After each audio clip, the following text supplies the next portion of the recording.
Ngiphinde nginamukele kuyona ke i-channel nganza kwethu lana ke okrebe sebeqinisekisile amacala ke amane ukuvukela ke umbuso. Okrebe ke lana ke ama-Hawks baqinisekisile ukuvulwa ke kwamadokodo ke amane ke ukuvukela ke umbuso kulandela ke izinsolo zokusatshaliswa ke lapha kulwazi ke oludukisayo eMelika ngomthetho ukudliwa ke kwempahla eNingizimu Afrika. Lana ke njengoba nibona lezi insizwe ezine insizwe lezi zayo ke i-AfriForum lana ke bafuna umengameli ke waseMelika ajezise kanzima ke owakuleli eNingizimu Afrika.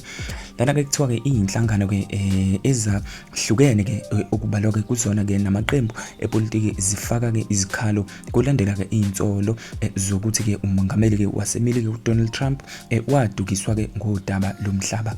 Lokhu ke kuholele ekutheni ke uTrump ahlasele ke futhi ahoxise uxhaso ke olutholwa ke iNingizimu Afrika lapha ke eyisola ke ngokuhlukumeza amalungelo ke abantu ke abathile okungamabhunu lawo. iMK yaba ke ngabokuqala ukuphumela ubala ke ngokungenami ke kwesenzo ke noma ke ngesenzo esenziwa ke i-AfriForum yokuthi ke lapha ke iyavula ke icala kulandela ke isinqumo ke sikaMengameli ke waseMelika uMnumzane Donald Trump sokuxoxa ke uxhaso ke olutholwa iNingizimu Afrika lapha ke ngoba ke esola elakuleli ke ngokuhlwitha umhlaba ke nokunyathela ke amalungelo ke abantu abathile.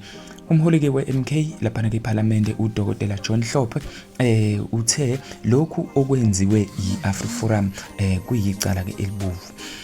Uma simcaphuna nje uthi ke bahlangane nezinhlaka ke ezahlukahlukene bebika kona lolu daba ke noma bebhunga ngalolu daba. Lento ke abayenzile ifana ncamashi nokuphazamisa ke indlela yokusebenza ke kwezwe nomnotho nje wezwe wonkana.